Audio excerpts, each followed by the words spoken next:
pendapatan asli dewan.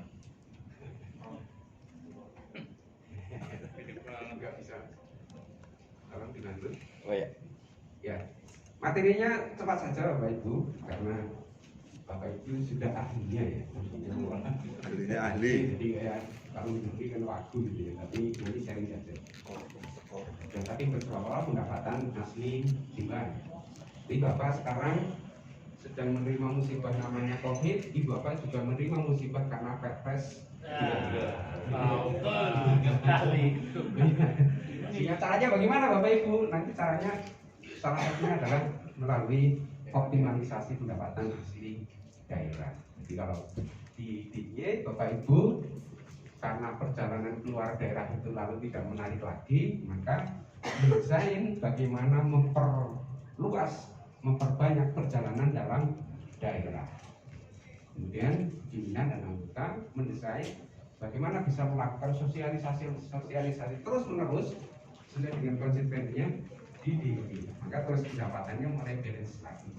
Nah, karena kita membahas substansi,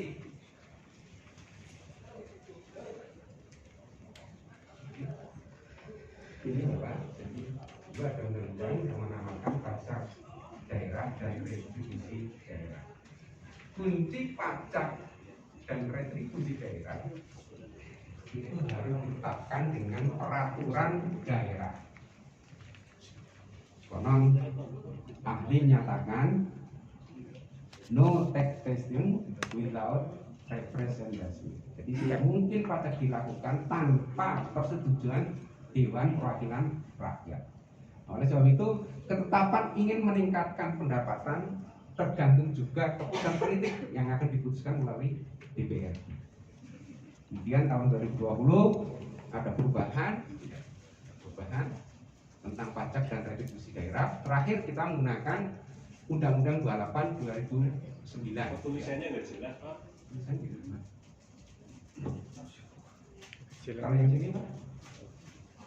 Kecil. Sama kecilnya.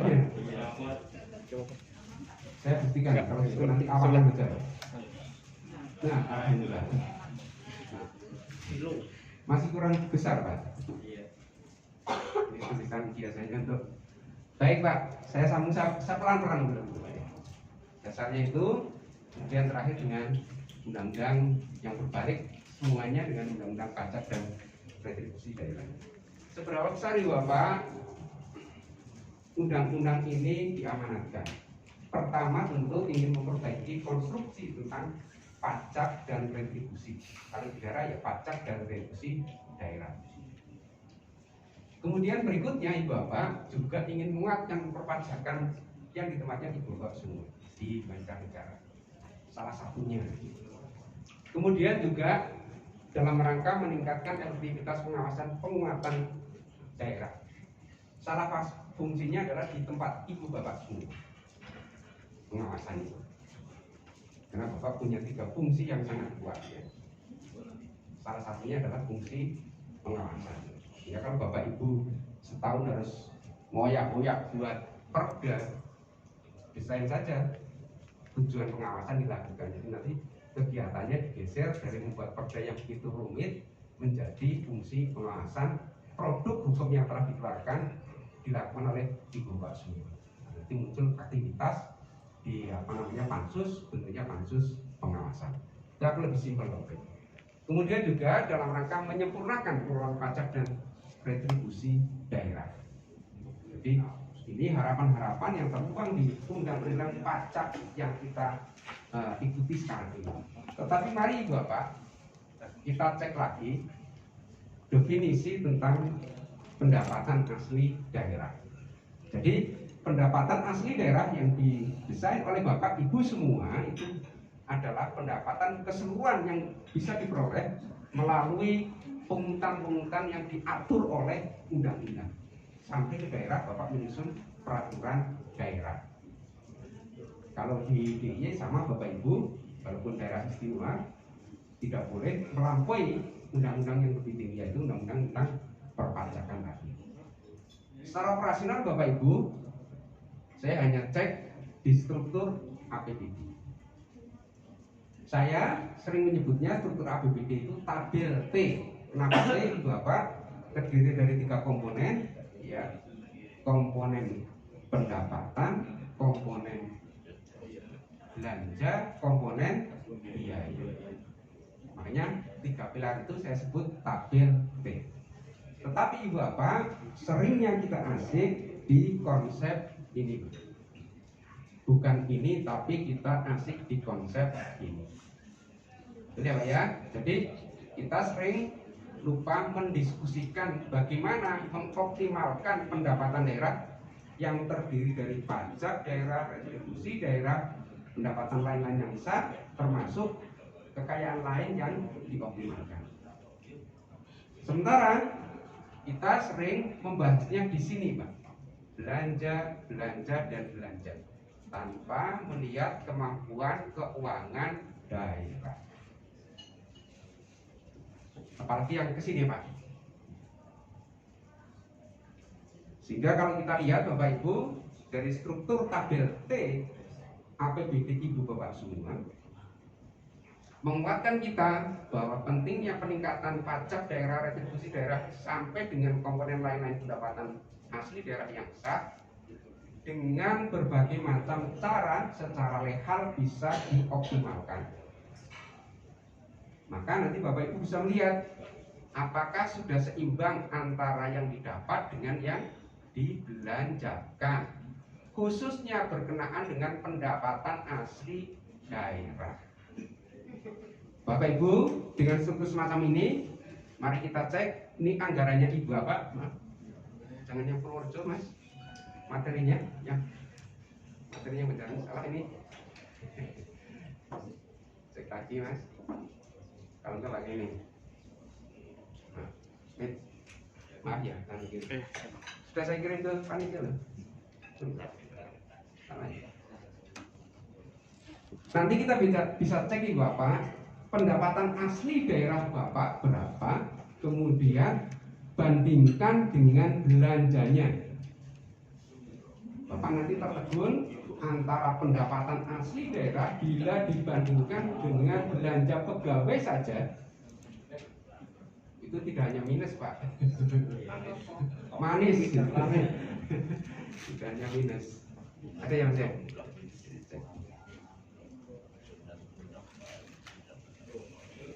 Saya sudah kirim materi ya, Mas? Saya kira sama yang kemarin. Sudah dapat? Sudah.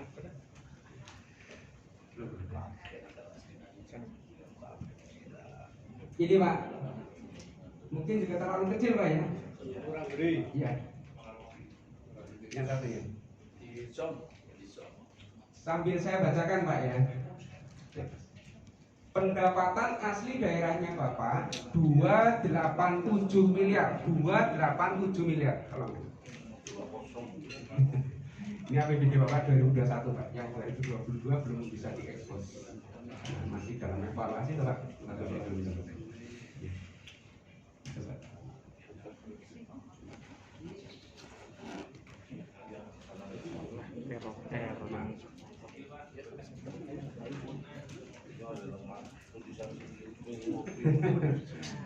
Nah, atau pakai materi saya yang dikirim.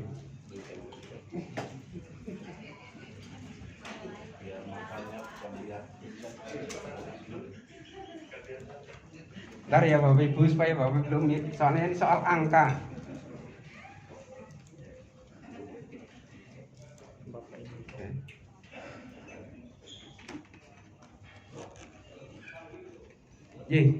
Pendapatan asli daerah Ibu Bapak 287. Sementara untuk belanja pegawai saja sudah di atas 500. Itu menunjukkan Ibu Bapak, andai equal semua pendapatan asli daerah untuk belanja pegawai saja tidak cukup. Padahal Ibu Bapak punya konstituen, Ibu Bapak punya kepentingan, tanda kutip kepentingan politik. Ibu Bapak punya tetangga yang harus ditingkatkan kesejahteraannya. Kalau ini diupayakan, silakan. Di sini aja nggak apa-apa. Ya, kalau ini tidak diupayakan untuk optimalisasi pendapatan asli, maka indeks kemampuan fiskal ibu bapak makin menurun. Padahal sekarang ibu bapak dana transfer yang ke daerah itu tidak makin besar, tetapi makin kecil. Untuk apa ibu bapak? Karena hutang kita juga makin besar, gitu ya. Di negara seperti itu.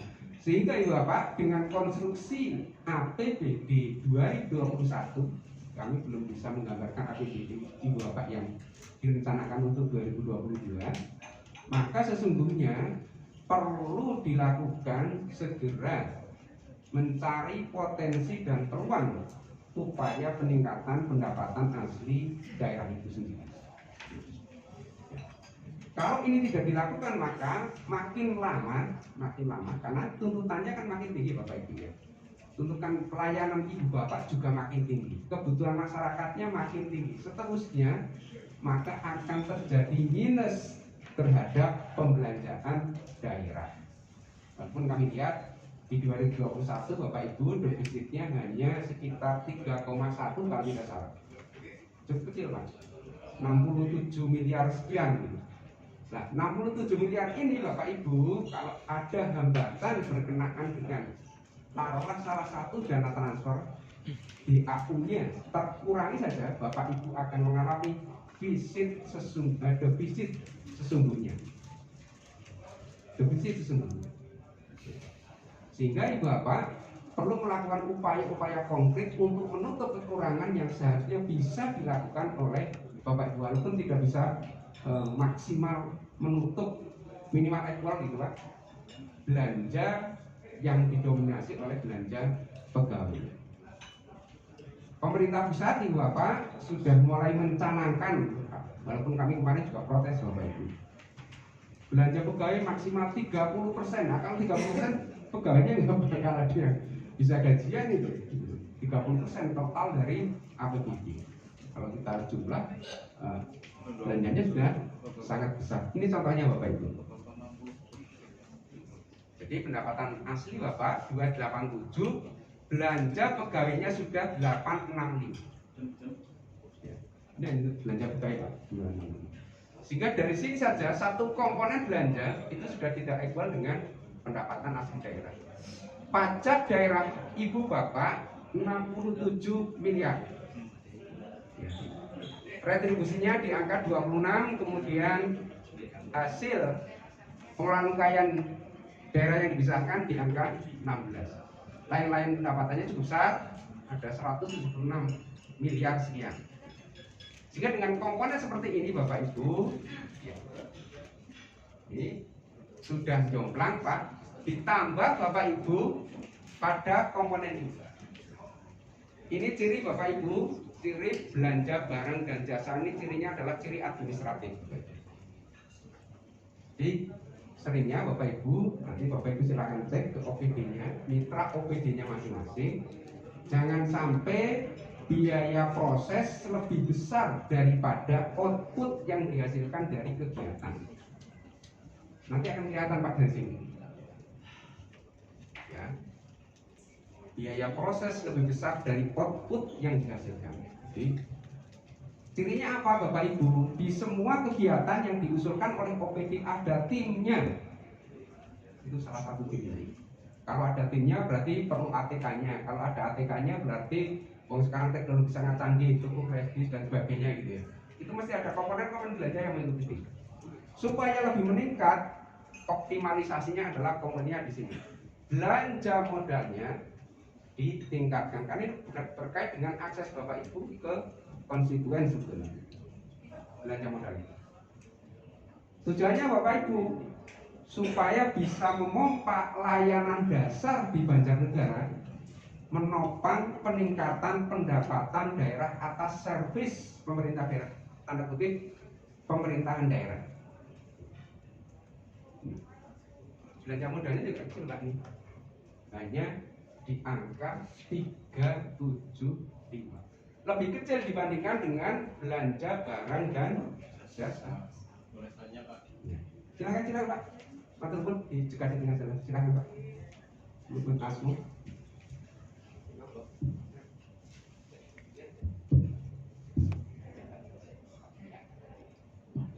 Monggo.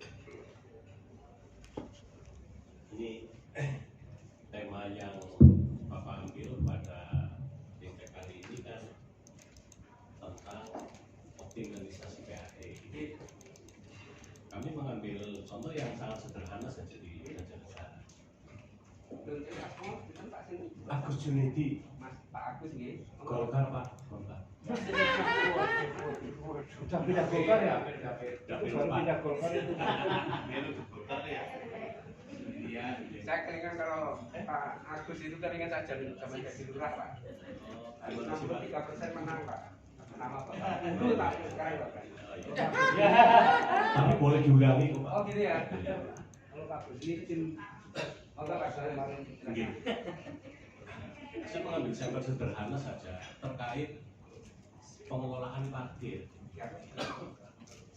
Undang-Undang 23 2014 itu kan memberikan sinyal adanya penguatan kelembagaan terkait dengan perparkiran. Bahwa aturan sebelumnya itu parkir itu kan hanya ditangani oleh kepala seksi atau kasih gitu ya. Tapi Undang-Undang 23 2014 mengamanatkan itu dikoordinir oleh Kabid Kepala Bidang. Artinya secara kelembagaan kan berarti ada penguatan. Cuma memang saya melihat pengaruhnya belum signifikan dengan adanya penguatan kelembagaan itu. Kalau nggak salah PAD dari parkir sekitar berapa lah, belum mencapai miliaran aja baru. Kalau Pak melihat PAD-nya Bapak di sini Pak, itu bisa masuk parkir itu, bisa masuk pajak, bisa masuk retribusi. Ya, Pajak itu ada dalam satu lokasi tertentu. Monggo Pak. ya, artinya belum berpengaruh secara signifikan antara penguatan kelembagaan yang diamanahkan oleh Undang-Undang 23 2014 terhadap hasil yang diperoleh dalam PAD Kabupaten Banjarnegara. Kami mohon saran, mohon petunjuk, karena itu kan adalah kinerja wilayah eksekutif gitu ya. Tapi barangkali kami selaku DPRD bisa merekomendasikan hal-hal yang sekiranya bisa berdampak positif terhadap perolehan PAD dari sektor pertanian. Momentumnya menurut saya kan nanti bisa pada saat LKPJ gitu, bisa juga pada saat pembahasan APBD di tahun berikutnya. Terima kasih. Ini mau diambil alih lagi. Sudah bisa bunyi bagus. Ini Pak. Silakan Pak. Monggo. Ya, catat sekali Pak ya. Monggo. Silakan Pak. Terima kasih waktunya diberikan. Masih belum optimalnya upaya intensifikasi dan ekstensifikasi yang dilakukan pemerintah daerah kabupaten negara menjadi salah satu penyebab minimnya pendapatan asli daerah kabupaten Banjarnegara. Mohon saran dan petunjuknya langkah-langkah apa saja yang bisa meningkatkan PAD Kabupaten Banjarnegara tanpa membebani masyarakat. Terima kasih. Aspol sinten Pak? Nunjuk. Saya Terima nambah, kasih ya, P3. Siap. Ambil satu. Ambil satu. nambah sekalian ini Pak. Makasih Pak. Ini kalau saya kemarin ngisi di kota lebih heroik lagi Pak. Kenapa Pak? Karena besok tidak ada wali kotanya Pak. Silakan. Nambah sekalian. Monggo silakan Pak. Asma. Ini ya hubungannya dengan optimalisasi pendapatan. Ini khusus di Banjarnegara kan ada beberapa objek yang di pihak ketigakan. Dan mungkin ada beberapa yang banyak kebocoran. Contoh wisata Dieng dulu sebelum tiketing masih di bawah 10 miliar. Betul.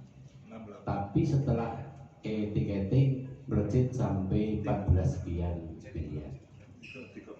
Nah mungkin untuk studi di daerah Bapak supaya tidak terjadi kebocoran itu pakai metode apa? Dan mungkin untuk apa istilahnya ya, yang di pihak ketiga kan biasanya kan nggak mau naik. Bahkan OPD yang terkait itu kalau dinaikkan itu kelihatannya itu berat sekali. Walaupun akhir tahun itu bisa mencapai 140%, 160% dan sebagainya.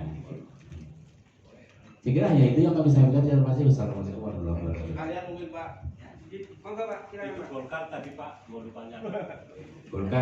Golkar koalisi dengan P3. Dia suruh wakil bupati aja nanti. Begini Pak, Monggo Pak. bisakah untuk meningkatkan PAD retribusi itu di pihak tigaan Pak? Contohnya untuk retribusi pasar, apakah itu bisa di pihak tigaan? Yang kedua tentang parkir kendaraan bermotor, apakah bisa itu langsung kita dengan samsat waktu kita bayar pajak, berarti 1 tahun sekali dibarengkan dengan kita pembayaran pajak. Masalahnya di Kabupaten Bojonegoro sudah berjalan seperti itu, tapi di Banjarnegara katanya yang namanya retribusi tidak bisa seperti itu. Mohon penjelasan Bapak. Terima kasih. Terima kasih Bapak. Ini baterainya.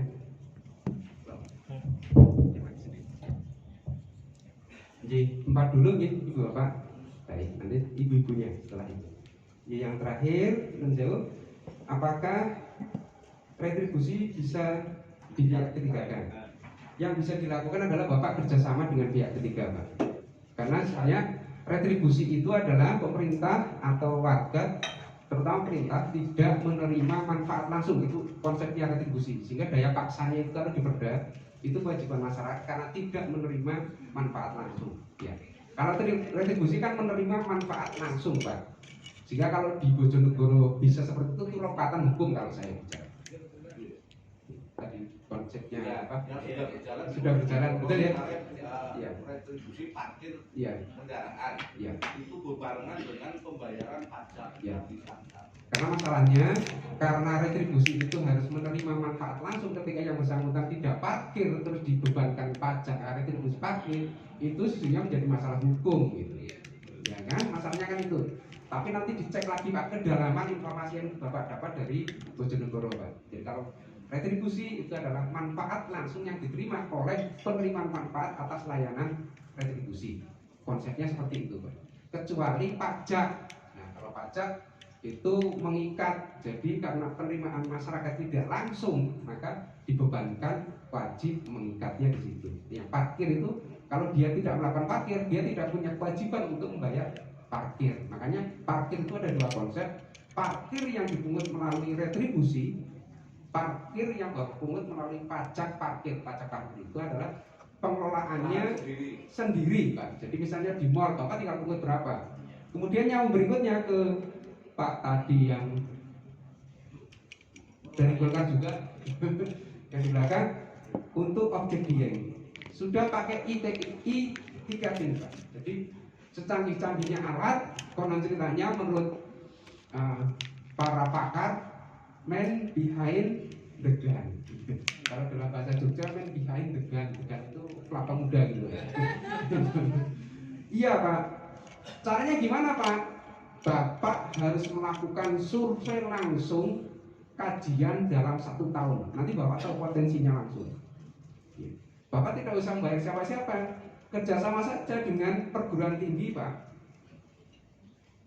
Perguruan tinggi, KKN-nya, PKN-nya lakukan survei supaya pendapatan di perparkiran melalui ITK itu bisa mendekati harapan Ibu Bapak.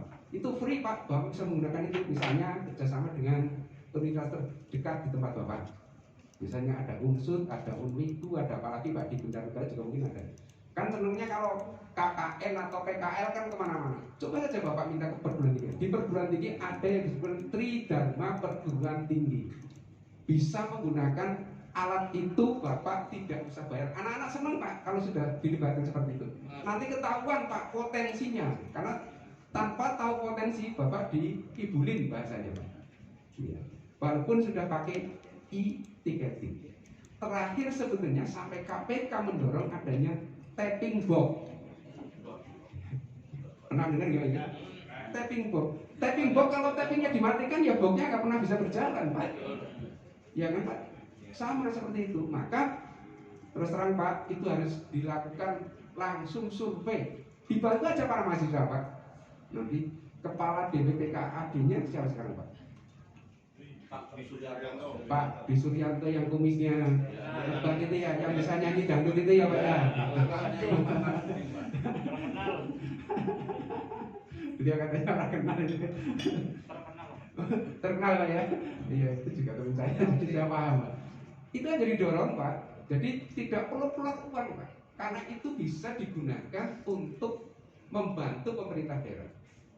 Kalau itu tidak bisa, Bapak, di perusahaan Bapak misalnya ada perusahaan daerah, taruhlah itu Pak, CSR-nya diminta untuk fokus membantu melakukan survei. Jadi tidak ada rupiah yang keluar dari APBD. Boleh Pak. Saya di DIY Pak sebagai koordinator di sekretariat pemanfaatan CSR perusahaan-perusahaan yang ada di DIY. Gitu Pak. Nanti Bapak tertolong sehingga APBD-nya tidak perlu ada belanja tambahan lagi di sana, Pak. Yang muncul lebih besar di sini nanti, Pak. Nanti kalau Bapak masuk jadi kegiatan di BPKAD-nya, jadi kegiatan munculnya barang dan jasa. Barang dan jasa di dalamnya ada honor tim. Tidak cukup itu, Pak. Nanti ada perjalanan dinas lagi, Pak. Supaya bisa dibandingkan, saya mau studi dibanding ke Eropa. Itu saya sebutkan biaya proses lebih tinggi dari output. Contohnya, jadi Bapak bisa melakukan kerjasama.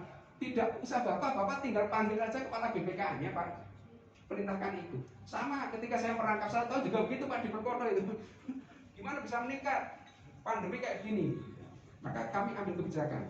Pajak kendaraan bermotor kami lakukan relaksasi, bebas denda. Tapi yang wajib bayar antara Januari sampai Juni, silakan bayar di Juli. Yang wajib bayar Juli sampai Desember, silakan bayar Desember. Tidak ada denda. Apa yang terjadi, Bapak? Lebih dari 100% pajak daerah kendaraan bermotor terbayarkan. Bayangin. Tadinya kita takut, ini tidak ada input, Pak. Kalau iya, nggak apa, kita lakukan relaksasi. Kan kita punya bank daerah, Bapak juga punya bank daerah, Bapak. Gunakan itu, suruh nomboi dulu, Pak. Boleh, itu otoritas di tempat Bapak itu. Gitu. Ngatain gimana? Jadi harus lakukan survei, Pak. Kalau tidak lakukan survei, Bapak tidak bisa potensinya. Nanti mengudur-udurkan tanpa data, Pak, nanti. Oke. Ngatain Bapak? Ya, satu ini, silakan nanti terus ke beliau. Dari Yogyakarta sudah pernah menaikkan pajak NJOP, Ya. bumi dan bangunan. Ya. Karena itu kan pajak bumi dan bangunan sudah dikelola di kabupaten. Betul, iya, iya. Nah, kelihatannya sekarang masih jelas sekali, tapi Iya. itu kan hubungannya dengan masyarakat. Ya. Kira-kira relevan nggak itu, Pak? Kalau kami, Pak, kalau mau dianggap cerdas, jangan menaikkan dari objek yang sangat jelas yang akan membebani masyarakat.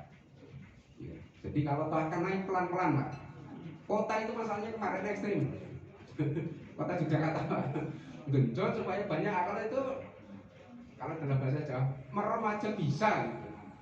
Ketemu objeknya, ketemu NJOP-nya, dikalikan permintaan pasar, NJOP-nya naik. Otomatis apa, Pak? Pajaknya naik. Banyak yang menjerit, Pak. Ya. Tapi Bapak bisa melakukan nanti nyambung ke beliau. Upayanya apa sih sebenarnya? Ya, tadi ya Pak, upayanya Bapak tidak perlu keluar uang, panggil saja. Kalau kami Pak biasa gitu ya. Nyuwun tulung perguruan tinggi yang dekat dengan Bapak. Itu di perguruan tinggi ada Tridharma perguruan tinggi, kemudian ada lembaga pengabdian masyarakatnya dimintai tolong melakukan survei. Seperti kami biasanya melakukan survei untuk kepadatan lalu lintas, Pak. Itu mahasiswa yang di perempatan itu kan nyontreng formnya dikasihkan. Cukup sediakan, misalnya makan minum, senang sekali, Pak. Apalagi nanti kalau kalau dikeluarkan terus keterangan pernah melakukan survei, itu kebanggaan tersendiri. Itu cara kami supaya APBD yang kecil ini tidak keluar untuk hal-hal yang tidak penting. Sehingga pasti dilakukan survei untuk mengetahui potensi supaya Bapak nanti bergaining dengan BPKAD ya, dengan Pak Sekdanya, dengan Sekdanya itu basisnya adalah potensi dengan data. Jadi maklifuk Pak kalau nanti seperti itu. Ini loh dasarnya survei, sehingga itu bisa ditetapkan besarannya berikutnya. Nah, Pak. Kemudian langkah apa? Nanti sampai ke sana ya Pak ya, nanti ini saya garansi Pak sampai ke sana langkahnya. Kemudian pengelolaan parkir Pak Agus. Jadi kalau saya sering ilustrasikan, bidang perparkiran itu kan berarti kaki dalam tubuh kecil. Gimana kalau punya otoritas dengan level yang sama, jadikan UPTD. Kalau apa Pak? Ditarget Pak. Ditarget. Bapak Ibu di provinsi DIY, kepala OPD kalau akan mengajukan anggaran yang ditanya bukan berapa anggaran yang Anda rencanakan untuk dimintakan melalui APBD.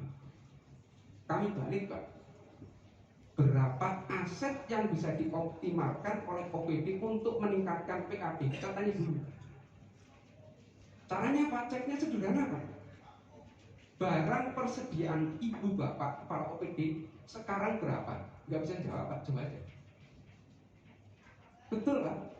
Jadi barang saja yang dikelola, stok output-nya itu tinggal berapa? Soalnya apa Pak? Itu akan nyambung dengan rencana tahun ke depannya. Jadi bisa double Pak. Barangnya masih banyak, tahun depan dimintakan lagi numpuk, sehingga itu Pak cirinya. Barang dan jasanya sangat besar. Itu. Nanti kan kalau vaksin namanya bisa expired, barang kan beda Pak. Itu loh. Jadi masih punya 10 flash disk, ke depan minta 20 flash disk lagi. Contoh-contoh konkret Pak yang bisa kita lakukan. Sampai itu apa? Dinas kesehatan, dinas pendidikan aja ditarget pendapatan, karena dia mengelola apa namanya GOR Kridosono, misalnya seperti itu. BKD di DI itu ditarget karena BKD punya unit namanya Balai Kompetensi.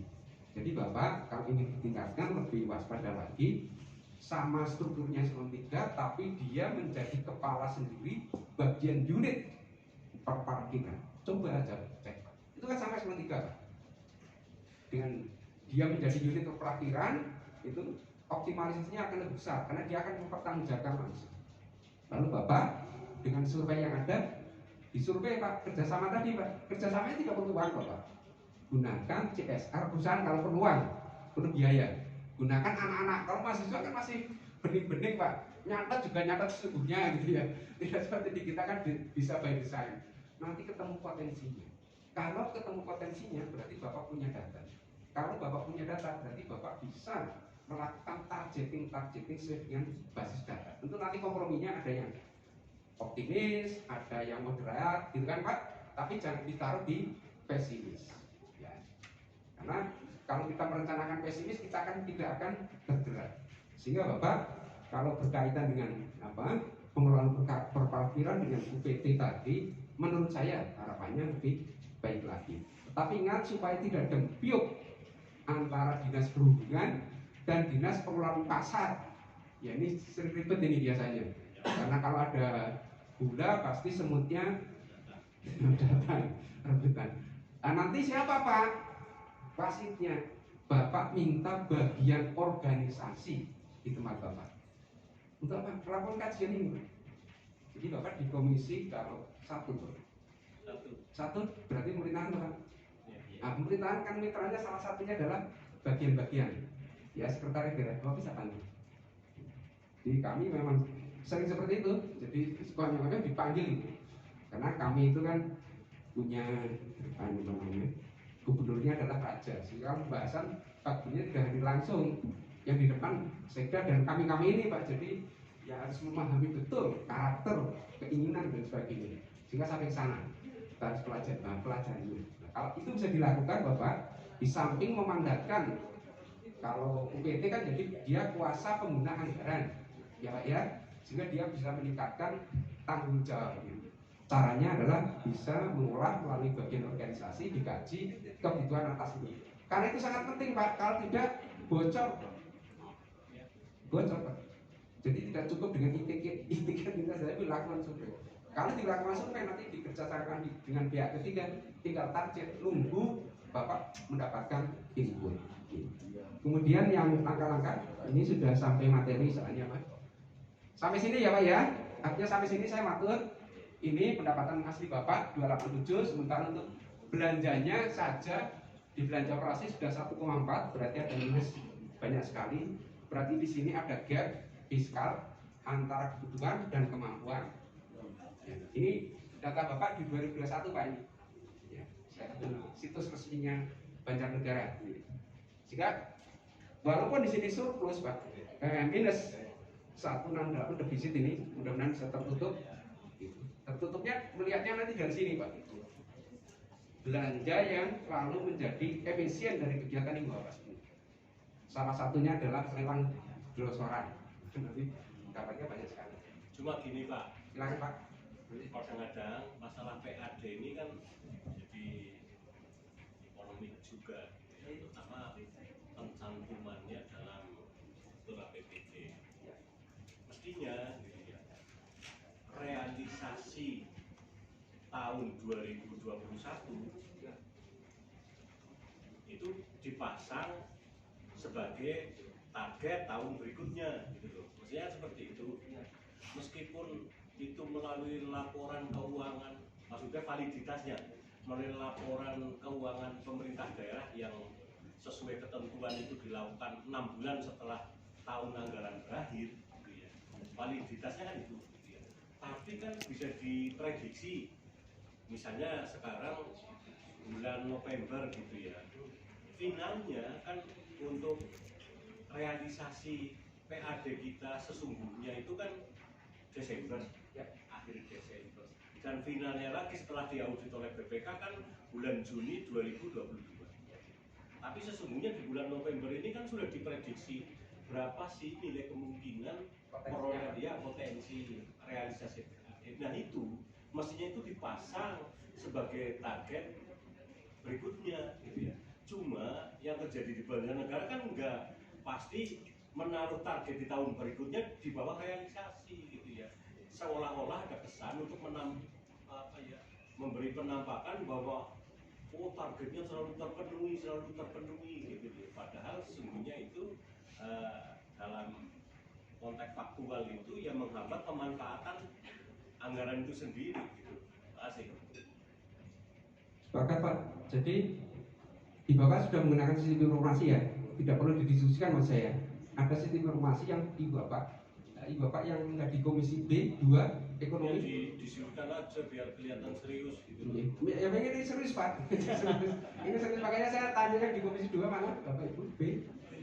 Itu komisi 2 Karena berkaitan dengan ini yang ditanyakan oleh Bapak di Komisi A, nanti ketemunya lintas sektor Pak, lintas komisi gitu Pak. Nanti Ada di Komisi 2 ini. Ya. Di Komisi 2. Maka sebetulnya kalau ingin melihat potensi yang sampai dengan akhir, yang pasti kita bisa melihatnya di sini Pak. Ini semuanya pasti Pak. Karena di transfer itu sudah dikunci angkanya dan penggunaannya. Ya, walaupun nanti DAU juga akan lari ke belanja pegawai, lanjut belanja barang dan jasa yang persentasenya sudah ditentukan. Bapak kan ingin memastikan pendapatan aslinya. Dari potret berjalan dan tahun kemarin itu kelihatan Pak. Jadi kecuali terjadi pandemik yang sekarang ini terjadi, karena pandemik bukan penurunan pajak Pak, tapi pelambatan akibat kebijakan. Pelambatan kayak tadi saya sampaikan pajak kendaraan bermotor kami relaksasi sampai dengan 6 bulan berikutnya. Tapi kan tidak kita turunkan beban pajaknya, kecuali yang kolapsan sekali. Kolapsannya kalau di Jogja kemarin, hotel, restoran, kos-kosan itu nyaris berhenti Pak. Kalau kita tidak turunkan beban pajaknya untuk hidup berikutnya, itu kan berat. Makanya kewajiban pemerintah untuk melindungi itu seperti itu, supaya apa berikutnya dia bisa hidup kembali.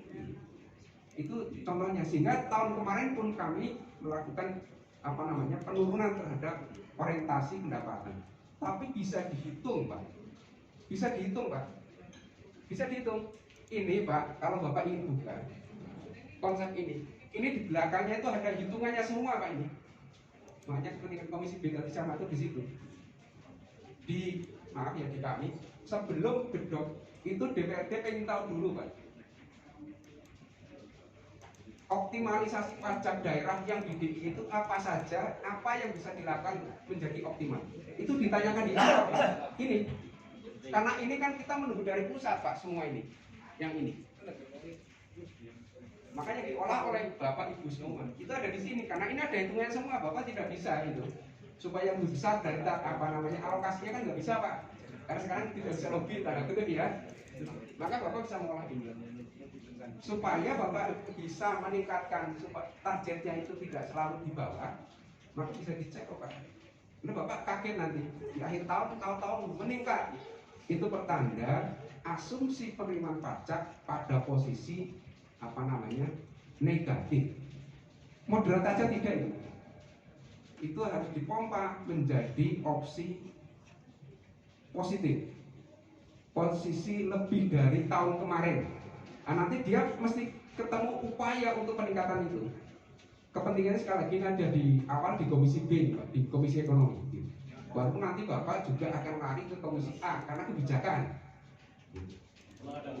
Ya, monggo, Mas Agus. Dalam kondisi apapun, saya mengamati itu namanya memasang target di tahun berikutnya itu selalu di bawah realisasi pendapatan di tahun bersangkutan, sehingga yang tergambarkan di situ ya selalu melampaui target gitu. Padahal bisa dioptimalkan.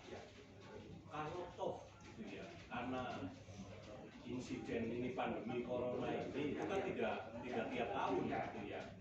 Tapi sesungguhnya pedomannya gimana dulu kan? Yang penting kan pedomannya dulu. Apakah ada keharusan? Ada keharusan bahwa memasang target di tahun berikutnya itu harus di bawah realisasi target tahun sebelumnya, realisasi pendapatan tahun sebelumnya. Nggak ada Pak. Nggak ada. Betul. Nah sehingga Ya. kadang kan gini, ada kebijakan yang tertuang dalam kebijakan umum anggaran, gitu ya kan. Misalnya untuk PAD berbicara masalah pajak dan retribusi, ada optimalisasi dalam melakukan ekstensifikasi, intensifikasi. Ada teori-teori yang melatar belakangi sebuah target. Tapi faktanya bahwa bagaimana mungkin itu sinkron karena target pun itu di bawah realisasi tahun sebelumnya. Ini kan menjadi semacam teori saja tapi tidak ada langkah-langkah pendukungnya. Sekarang fakta gitu Pak. Iya Mas Agus. Maka kehadiran Ibu Bapak itu menjadi sangat penting di situ sebetulnya Pak. Jadi karena tadi kan ada 3 fungsi minimal, pihak keuangan, hak pengawasan. 2 fungsi ini aja kalau regulasi sudah coba ya Pak. Setahun aja Bapak tidak buat perda gitu, Bapak punya perda akumulatif hanya APBD, model perubahan, kemudian perencanaan dan evaluasi. Sudah 3 perda keluar dari Bapak itu.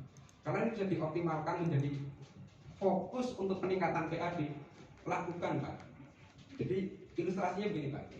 Di DPR DIY saya kira juga bisa dilihat di APBD ya, DPRD yang lain, sekwannya diperintahkan oleh alat kelengkapan, lalu nanti ada pansus Pak, dijadikan pansus, melakukan kajian optimalisasi PAD. Jadi nanti ada keseimbangan antara yang diajukan oleh eksekutif tadi Pak, yang realisasinya selalu gitu, kemudian menjadi target rendah tahun berikutnya, Bapak bisa dibandingkan angkanya, dan itu menjadi bahkan diskusi bersama. Karena sama-sama pegang data, sama seperti di bawah di perparkiran. Kalau sudah seperti itu, Bapak didampingi siapa Pak? Bapak kan punya tenaga ahli Pak. Betul Pak Agus? Ya, manfaatkan tenaga ahli itu. Kalau tidak marah lagi, tadi Pak sama udah perguruan tinggi, sama Pak kalau kami.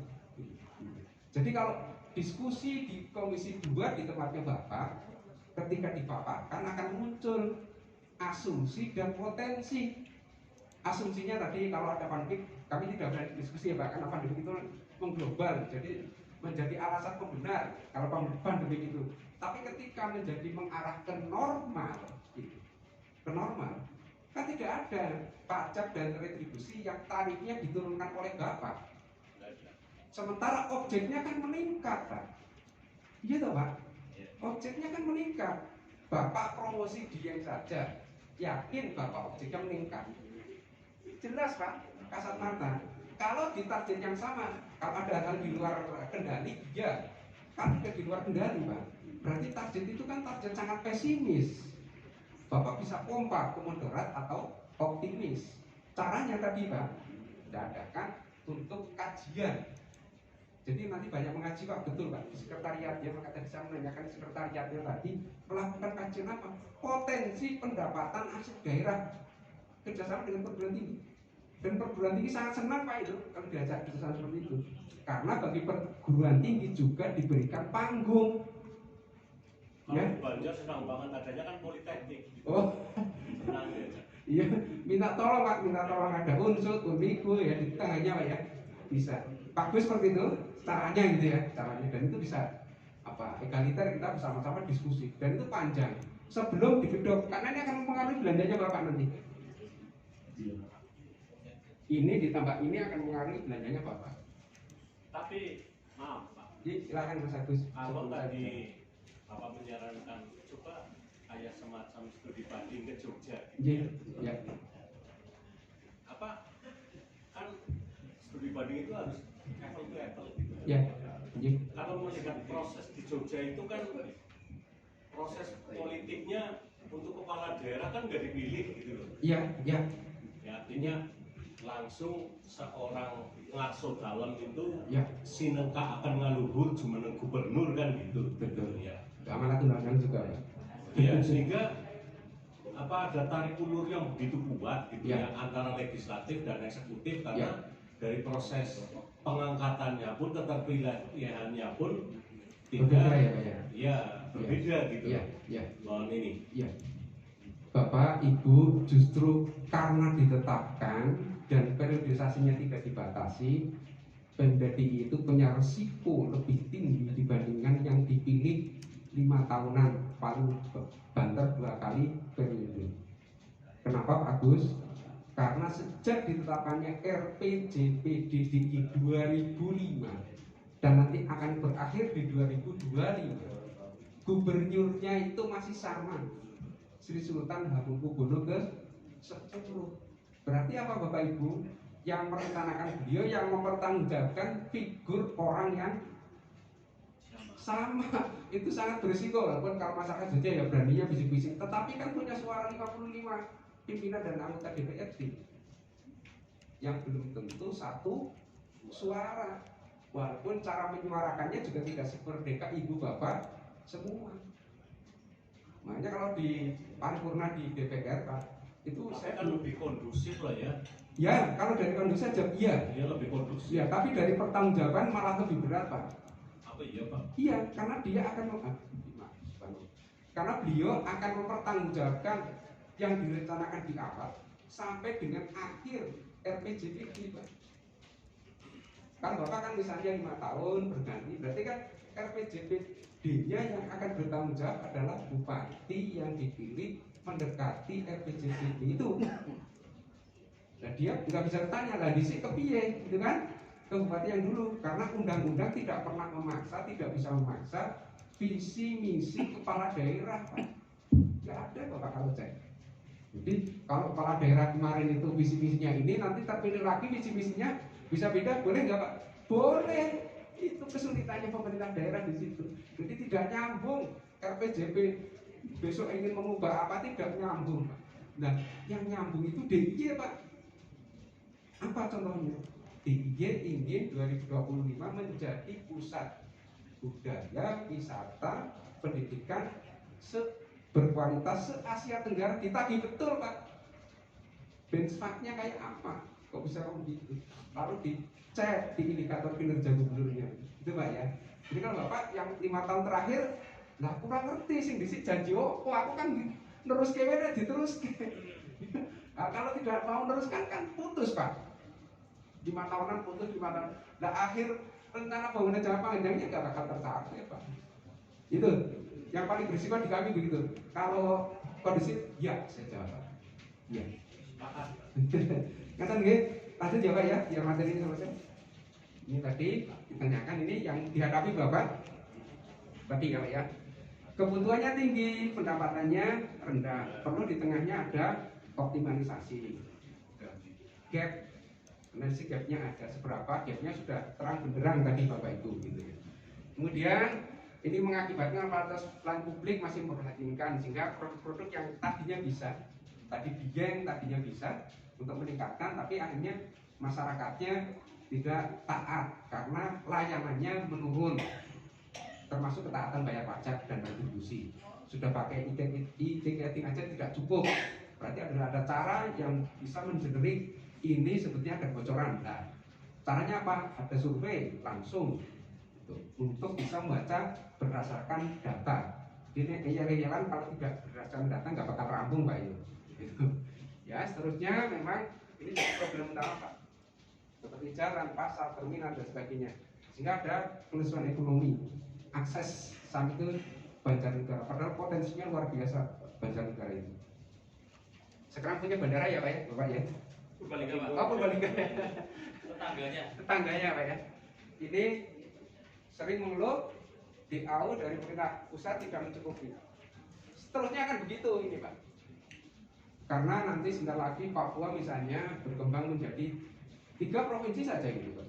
Berarti kue yang sama dibagi lebih banyak provinsi dan lebih banyak kabupaten kota. Sementara sekarang fokus di infrastruktur besar sekali Pak itu. Itu logika sederhana. Kemudian ini Pak, belum diketahui potensi PAD tadi. Sederhana saja belajar dari kasus objek Dieng gitu Pak. PAD-nya berapa tuh ya potensinya? Padahal ini bisa luar biasa Pak kalau ini berkembang, berarti di situ ada tambahan pajak restoran. Kalau dibangun Bapak lakukan investasi ada pajak hotel. Luar biasa. Kecil-kecil yang tidak pernah terdeteksi Bapak lakukan. Kalau di Jogja sampai kos-kosan kena pajak Pak. Sama ya Pak ya. Seperti ini Pak.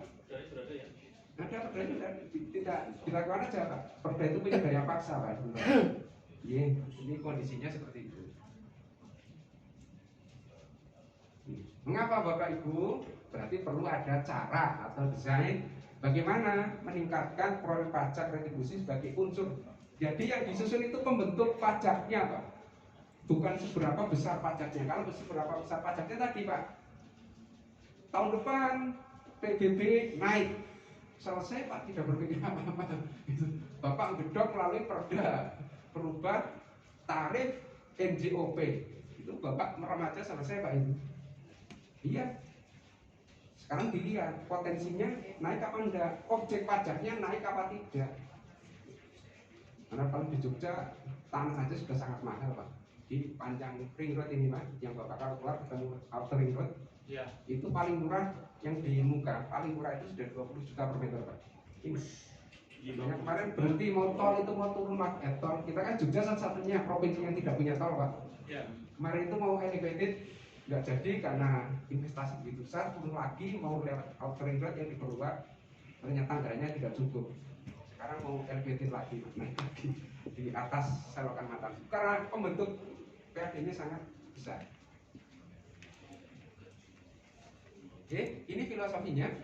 Semua punya hak, semua juga punya kewajiban. Pendapatan itu Pemda punya hak mengut, tapi sebaliknya Pemda punya kewajiban untuk membelanjakan peningkatan kemakmuran. Bagi warga negara juga punya kewajiban membayar pajak, makanya punya perda. Kalau tidak bayar mesti denda. Tapi Bapak karena pandemi Covid bisa melakukan relaksasi, bebas denda, gitu Pak. Pembayarannya bisa diundur, ada pengurangan beban pajak, itu upaya Pak supaya bisa hidup. Sekaligus hak rakyat untuk mendapatkan optimalisasi pelayanan. Jadi kalau ini sama-sama antara pemerintah dengan dewan. Apa Bapak Ibu yang menjadi pokoknya? Bapak ingin menghasilkan pendapatan meningkat. Tentu harus diikuti oleh sebuah keadaan tadi. Kalau sekonyong-konyong PBB-nya naik, perhitungannya apa? Ya kita naikkan supaya PAD-nya meningkat. Itu tidak logik. Tapi karena atas pelayanan meningkat, ya. Contohnya, Bapak bangun infrastruktur, peningkatan jalan dari jalan kelas sekian ditingkatkan, ditarik menjadi kewenangannya kabupaten, kurang marem lagi Bapak usul ditingkatkan menjadi kelas jalan provinsi. Otomatis apa? NJOP naik. Itu cara Pak, cara yang bisa kita lakukan gitu. Tidak serta-merta semuanya naik. Sekian ribu WP dinaikkan pajaknya sekian persen, merem aja bisa Pak itu. Baik sistemnya merem aja bisa. Tapi kalau itu menjadi potensi, dinaikkan lagi. contoh Pak, objek yang ketiga ini misalnya tingkat tiga itu jalan kelas berapa jalannya, gitu kan? Ketika kelas jalan naik, otomatis NJOP di sekitar itu naik. Kalau bisa kami buka akses jalan yang auto ring, geger Pak itu 1 meter paling naik 20 juta. Negara saja tidak berani. Makanya contoh konkret Pak, ada 5 triliun anggaran yang untuk pembebasan lahan dari Solo sampai ke Prambanan. 5 triliun sekarang sudah habis hanya dari Solo ke Klaten, Pak. Bayangkan Bapak nanti kalau sudah masuk wilayah Jogja berapa? Makanya pembebasan semua tanah dibebaskan. Pasti yang dilakukan pembebasan lebih dulu adalah Jawa Tengah, bukan Jogja dulu. Itu karena ini dekat. Jadi kalau yang dibebaskan Jogja dulu, dibayar dulu, yang Jawa Tengah kepengen ikut harga naik, nggak bisa dibeli. Itu kemarin tertunda di sana. Makanya Jogja itu uniknya di situ. Di samping banyak situs, ada filosofi imajiner, gitu ya. Juga harga tanahnya luar biasa. Jadi salah satu hambatan investasi di Jogja salah satunya itu. Kalau kami mau bicara, tanahnya sangat mahal. Kalau mau investasi, silakan Pak. Iya, dinaikkan tapi pajak nggak dinaikkan. Wah, ya. Nanti yang nanti Bapak kalau itu kan objeknya kan naik. Masalahnya di beberapa desa Ya. itu memang NJOP dinaikkan. Ya. Tidak menaikkan pajaknya. Iya. Ya, gini Pak. Atau harus ini ya. Ya. Kalau NJOP naik ya pajaknya masih naik gitu. Tujuannya Pak Dwi itu. Ya, karena apa Pak? Menghitung besaran pajak itu dihitung berdasarkan nilai objek pajaknya. Itu akan ketemu besaran pajak, Pak. Pasti kalau itu, jadi otomatis pajaknya naik. Saya tidak berani lebih jauh Pak, kalau itu sampai terjadi gitu loh maksud saya. Iya, iya. Kalau kan itu termasuk Pak pajak apa namanya dia balik tanah itu juga ikut naik. Iya, makanya kalau mau pembukaan Bapak yang di Komisi 2 itu jadi setengah strategis Pak. Iya, setengah strategis. Jadi kami waktu setahun merangkap di BPKA itu Pak, itu bicaranya bagaimana meningkatkan PAD ini. Tidak pernah dibicarakan bagaimana meningkatkan dana transfer, tidak. Dana transfer yang dioyak-oyak itu hanya satu Pak, yaitu DID, dana insentif daerah. Itu kita bisa naik Pak, dan tahun kemarin DID itu paling tinggi se-Indonesia, paling tinggi, dapat 77 miliar DID. Dari apa Pak? Salah satu Ya. karena ribet penghargaan dan Karena ribet, ya makanya Pak, itu Bapak bisa ngomong kinerja pemerintah daerah, laporan tepat waktu, pertanggungjawabannya bagus. Kalau DIY Pak, sakitnya nilainya tertinggi AA, itu riwayat lagi Pak. Reformasi birokrasinya pada level A tertinggi lagi, uang mengalir semua tanpa harus berkeras. DPR-nya memompa kinerja pemerintah daerah. Itu Pak yang ditanyakan oleh DPR di sini, sehingga dipompa di sini di hasil. WTP terus menerus. WTP terus menerus 11 kali Pak. Baru 11 kali ya, tapi kalau sakit belum ada yang sampai ke AA Pak. Di akhir tahun ini kami Kepala Bapeda merangkap Kepala UPT Pak. Betul Pak, saya merangkap Kepala UPT. Apa itu Pak? Unit penerima tamu Pak. Jadi tamunya kementerian, kemarin saya sehari kementerian, di Kementerian Kominfo dan Kementerian Bappenas Pak, nanya ke kita strategi bagaimana bisa mendapatkan nilai sakit kami. Saya tidak ceritakan, orientasi nilai itu bukan tujuan kami, tapi akuntabilitas yang kami dorong supaya kami bisa lebih baik lagi di dalam pelayanan publik. Perkara saya mendapatkan nilai A itu urusannya berbeda. Nah lalu kami diganjar dapat insentif. Itu caranya Mas. Kalau yang lain kan yang BAU ada rumusnya Pak, mau operasi gimana? Pendapatan negara dibagi ketemu Pak, itu banjar negara yang gitu Pak, gitu kan? Transfer yang lain juga begitu, TKKD juga begitu Pak, ya, yang ke TKKD. Maka optimalisasinya di hasil, yang otoritasnya ada di Bapak. Bapak itu punya otoritas, Ibu itu punya otoritas gitu. Kalau di situ Pak, moga Pak silakan. Baik Pak, terima kasih Pak. Kalian nyebut Asmonnya nih. Saya Muhammad Nurin. Pak Muhammad Nurin, moga Pak. Asli mana Pak? kuliah di Jogja 6 tahun. Alhamdulillah. Jadi Pak. gimana Pak? Kuliah di mana? Mana? Oh kuliah di Unsik, masuknya IKIP, keluarnya UNJ Pak. Masuk. Itu namanya kuliah Pak. Kuliah pada IKIP Pak. Iya, dulu ada sobat kunyil gitu ya. Jadi ini menarik saya kira tadi Bapak tadi menyebutkan ya ketika kami mencoba menggunakan elektronik ya retribusi belum jaminan ya itu akan menghasilkan PAD yang meningkat. Maka tadi Bapak menggarisbawahi tentang SDM ya. Sebenarnya yang dilakukan oleh pemerintah provinsi DIY ya untuk mengubah, tentu saya kira ada proses ya. Apalagi Bapak tadi cerita sudah 36 tahun ya. Berarti ngawali bagaimana proses mungkin dulu kinerja personal di pemerintah provinsi ini mungkin waktu itu ya, dan sekarang mungkin sudah jauh lebih meningkat. Yang kami ingin tahu itu sebenarnya apa yang dilakukan begitu ya, sehingga kemudian orang-orangnya ini bisa jeli, bisa detail ya, sampai kemudian walaupun tadi investasi susah tapi tetap menjadi nomor 1 gitu ya. Ini saya perlu Pak mungkin beli dikeluarkan paling tidak kiat-kiat begitu ya. Baik. Gimana Bro? Terima kasih Pak Muhammad Nurin. Nanti beliau kan sekarang sudah enggak menjadi apa namanya legislatif. Bapak besok melakukan ritual namanya wisata tebus dosa Pak. Saya minta kepada Bapak, karena dulu Bapak ketika makan di SGBC itu terkena dengan nasi gunung, lauknya di bawah ditumpuk di atasnya nasi. Simbolnya bilang, "Mbok ini temene telu," padahal Bapak di bawah minyak. Pengalaman. Ya, besok tebus dosa yang satu Pak kesimbolnya itu. Karena ritual itu banyak kami bagikan ke para pejabat yang datang ke Jogja supaya apa? Ekonomi kami tumbuh. Jadi kepala bapak itu harus merangkap sebagai marketer daerah untuk mempromosikan daerah. Wajib Pak.